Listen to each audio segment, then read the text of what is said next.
duggee wala déet.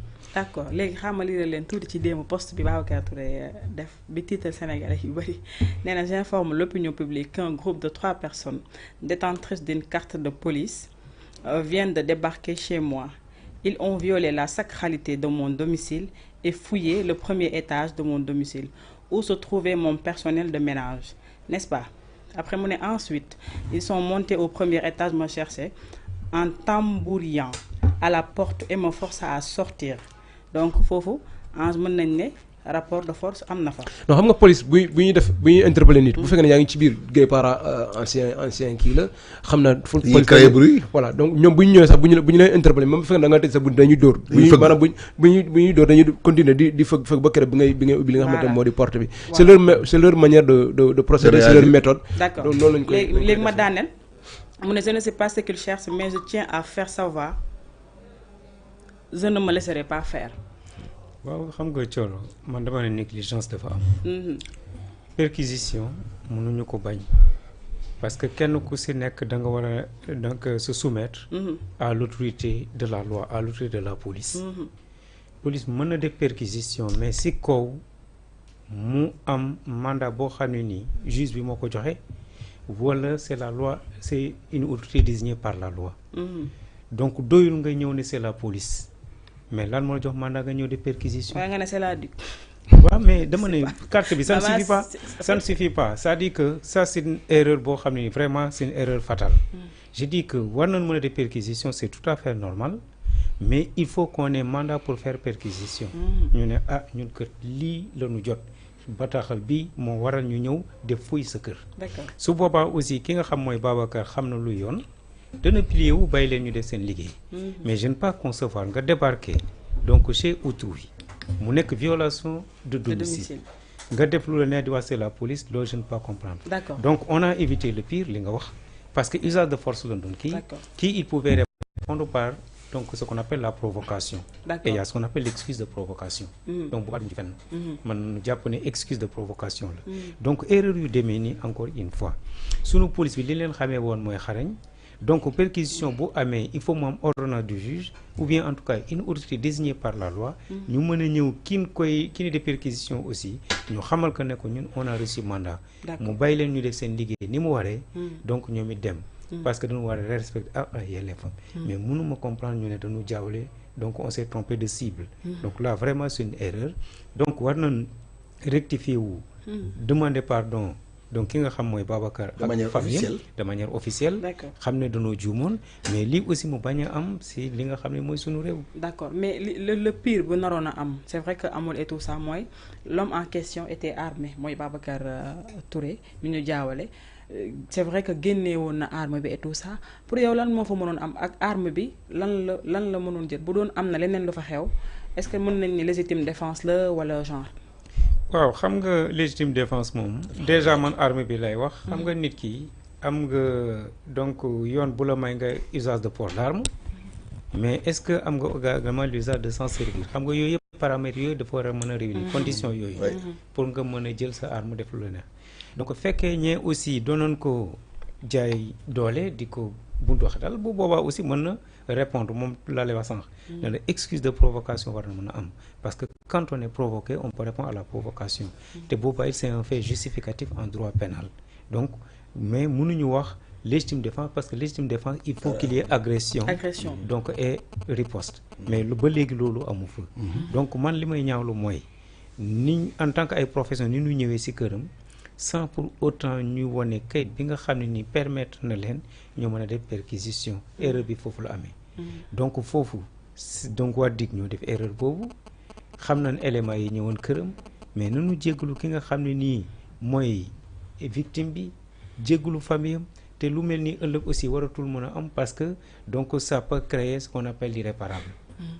D'accord alors jàpp nga ni peut-être ak moment bi ñu nekk ni naan on est à l'ère de la digitalisation nit ki bu demee bay jàpp nit ki warul mën a am benn luy wone que nit ki ci moom la war a dem jàppi maanaam moo xam photo la mu xam identité am en fait ba boo demee bu ko gisee sax mu mën a reculer un peu en arrière xam ni kii c'est pas la bonne personne. xam nga moo tax ma ne la jumte bi fan la amuñu woon mandat de perquisition. parce que mandat buñ ko amoon dana désigner personne bi adresse am yu leer wala dara bala ñuy dem ñu xam fu ñu jëm. mooy éléments yi. voilà mooy éléments yi. mais tant que mandat bu amu ko même sa cible boo ñëwoon këram sax amoo droit dugg fa sans pour autant nga wane lii tax man moom mën a dugg ci kër gi. parce que police amul sañ-sañ boobu te day recevoir mandat. il faut qu'il soit conforme quoi. donc loolu lañu war a def. tant que loolu respecté ko parce que loolu moo amutoon moo tax on s'était trompé de cible. ne Babacar Gueye la du Babacar Touré parce qu'il n'avait pas mandat. donc loolu jaadu na bépp perquisition bu ñuy def ak kum mën di doon nañu respecté ay àqam ak ay yelleefam suñ amul mandat bu nu dem parce que li ñuy wax ni donc police am na sañ-sañ. ki nga xam ne jox na la ordre yoo xam ne nii c'est pas donc légal nga refuser ce qu'on appelle la théorie des baïonnettes intelligentes donc il faut refuser à un ordre manifestement illégal vous m'avez dit de faire perquisition j'ai pas reçu mandat je vais pas faire perquisition c'est tout. D'accord alors Gueye Para ma bàyyi la nga kii ci. Bon c'est regrettable parce que tey li fi nekk nii bon les forces de l'ordre suñuy frères lañu Babacar aussi c'est un frère c'est des erreurs yoo xamante ne on a pu frôler le pur. Parce que Babacar est armé. Alhamdulillah rabbil alamin ba usage d'armes à feu jotu fa am rapport de force boobu jotu fa am.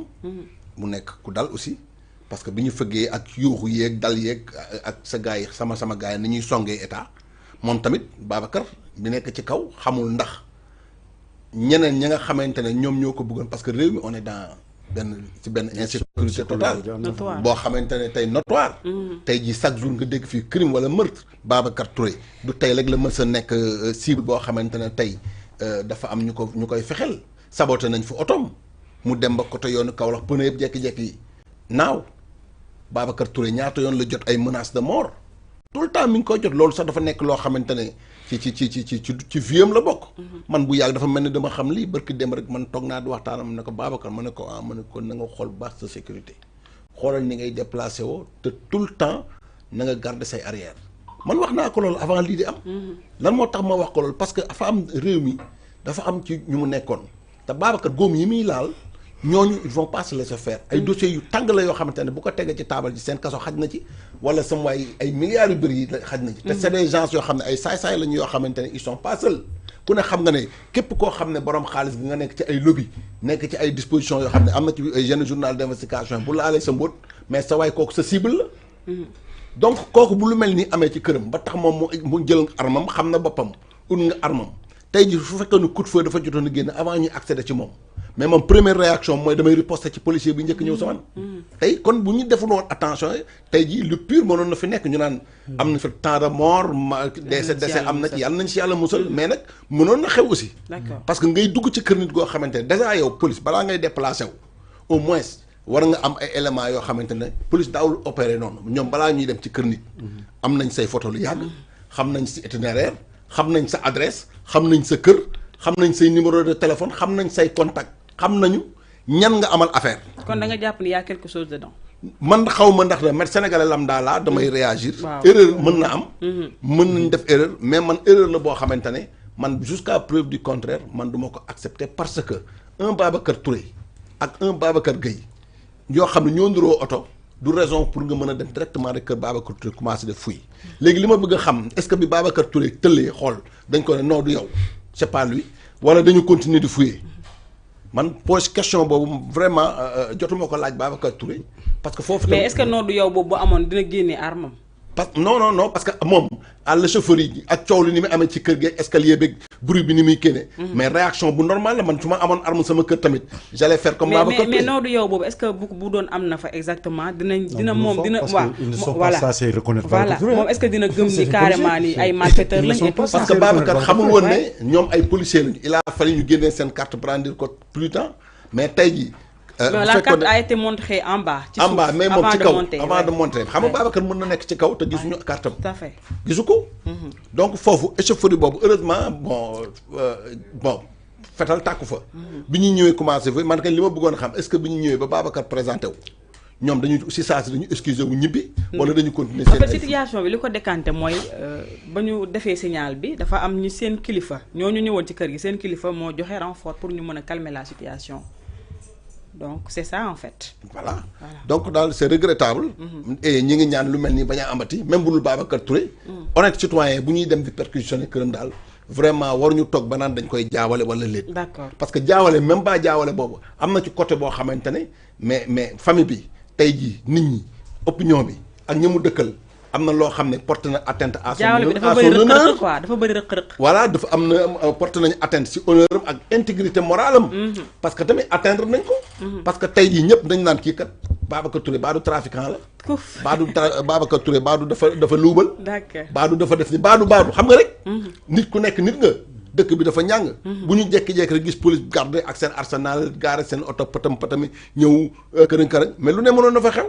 mais xam nga D'accord. li ma perquisition kenn du ko def. mais jaawale kër oto bu nekk dafa am immatriculation. yàlla numéro xam nga mënuñu jaawale dama ne perquisition. ak ku mu mën di doon même le foofu citoyen la wax lambda. dëgg daal. même le citoyen lambda képp koy def perquisition këram. di nga indi benn bataaxal. mais professeur nit mën na jaawale kër jaawale oto bu nekk jaawale tur. immatriculé jaawale tur. évidemment.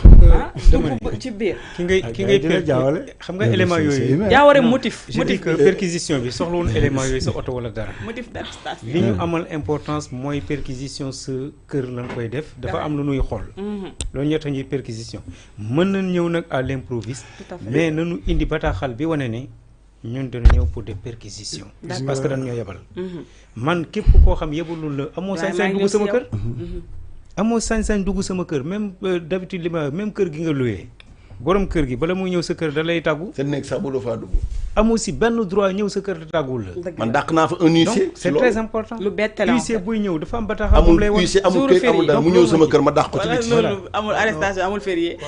mais doyen dafa ma la bëggoon interpeller mooy lu gay posé wu mooy nee na parce que Babacar ba mu demee ba gis ñi ñëwoon këram ñooñu reculé nañ ko ne ko dañ laa jaawale mais aussi ñu bëri tam di njuuj njaaj est-ce que ñooñu c'est des policiers am nañu seen xel ñaaw parce que à chaque fois ñu ngi naan c'est louche mais le fait que ñu seen kilifa intervenir ci situation pour mu calmer wu ça montre que ni normalement c'est des policiers. Ouais. waaw xam nga développement dafay ànd ak ay actes. gis nga film yi rek boo koy seetaan film yi nii film la au cinéma da ngay gis la police il vient dóor frapper nga ne oui mu ne tel mu ne ko vous avez un mandat mu ne ko non mu defaat demi-tour. policier bi defaat demi-tour. yàlla nañu yàlla yeggale foofu. vous savez si les textes qui sont là édictés ñu conforme rek dañuy respecter le code de procédure pénale. mais man ni ma liree si Dakar Post bi. njuumte mën naa am ak gaawtu xam nga bu fekkee waa ji Babacar Gueye la am ku nekk foofu ne leen dugg na si kër gi mais la police mais immédiatement xam nga on est des Sénégalais dans la chaleur de l'action yow dootoo xam ne sax yoratoo mandat yoratoo dara da nga naan kon ki may wër nee nañ ma dugg na fi naa dugg mais en réalité. mais ci lan la ñuy sukkandiku ba ne dugg na ci kër gi. non moom laa wax dama. c'est les éléments. gisoo ma lay jox exemple. ouais. dans les pays de grande démocratie. tout à fait lii dem ba yegg foofu. damay ñaan yéen ñu dem ba yegg foofu am na ñoo xam ne tey bu doon ñoom duñ dugg man déggoo man li wax du ma policier du ma juriste. mais doyen mais buñ ma yónnee woon ñu ne ma waa ji dugg na fii du ma dugg parce que xam naa damaa war a yor kayit pour dugg si kër gi. jar na ma toog si buntu kër gi xaar 48 heures xanaa waa ji dana génn. foofu laay wax dama ne nañ améliorer c'est gis nga liggéey. wax na ko en tout cas police liggéey ak dérive. non liggéey dana ànd ak dérive non moo grand affaire bi yàggul fii gars yi da nga daan toog gis nga ni ñu daan jëlee gars yi da ngay dem ba si yàgg sax da ngay foog ni si film nga nekk ak nit ñi police bi dafa xarañ fii ñu fi jógee bi ñuy doon jëlee ay ñoom imam Ndaw ak gars yi fii yëpp le gars s'il était convoqué dañ ko convoqué il a refusé de déférer à sa convocation. donc mais jaawale bi la ñuy wax jaawale bi. non jaawale mënut a ñàkk waaye États-Unis di jaawale France di jaawale ak liggéey ñoo ànd c'est des dérives. loolu mënut a ñàkk si liggéey. policier sax est-ce que xam nañu ko mën nañu la. mais il est en tenue civile parce que mën nañu bañ a xam recherche la non la dit. mën nañu ko bañ a xam moom forcément c'est ça. xam nga mais police avant muy. non dañuy def briefing non dama ne la ñoom bu ñu la waree jël si sa kër réew. dig danañ toog ci bureau ñoom kese waxtaanee ko. teg say carte teg say photo teg say éléments yi nga xam ne moom la ñu war a def débriefing balaa ñuy génn foofu. professeur dinañu fi indil leeral ñu xam police du fonctionner la police recherche gendarmerie recherche dañuy élaborer ak seen ay oto Njaga Njaay sax mën nañ koo dugg ouais Njaga Njaay sax mën nañ koo dugg parce que mënoo di seeti nit ki war koo jàpp parce que woo nga ko mu bañ a ñëw ngay yóbbu auto police wala motaari ça n'existe pas donc njuumte la man loolu laay jàpp ba wax leneen mais quant à Babacar Touré à sa sécurité na ko xoolaat na ko defaraat c'est ça ñun c'est très possible que ñuy jum si loolu parce que foofu lañ toll njuumte nag mën ta ñàkk si liggéey c'est des dérives loolu mën mais et ñoom en personne policiers yi demoon foofu ils ne sont pas ça c'est Konar Babacar Touré est-ce que il regarde la télé est-ce que xàmmee nañ ko non c'est vrai qu'il est populaire mais mën nañ ko bañ a xam dem bay jàppi war nga xam ki nga war a jàpp mais déggoo lañ la mais ñoom Babacar Gueye la ñu wër gisuñ Babacar non gis nga moi je dis Babacar na defaraat toogaayam xoolaal boppam parce que en dehors de lii sax am en dehors de lii am moom en personne dafa war a defar sécurité kon Babacar tekkee yourself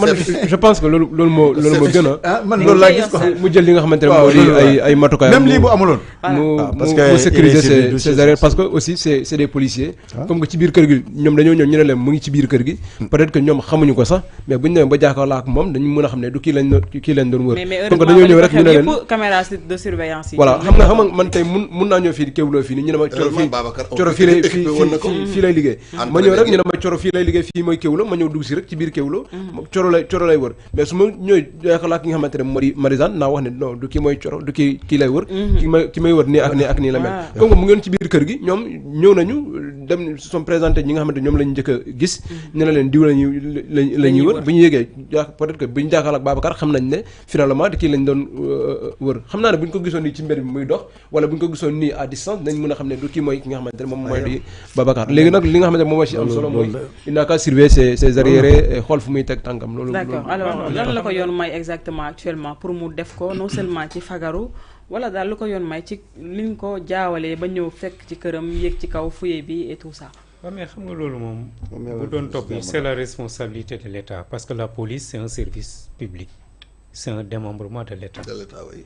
Donc loolu su amee c'est la responsabilité de l'État parce que c'est une négligence. Le ministère de l'Intérieur, la police judiciaire, c'est sous tutelle du ministère de l'Intérieur et des préfets. Voilà, je dis la loi am na lu mu ci wax. donc dafa am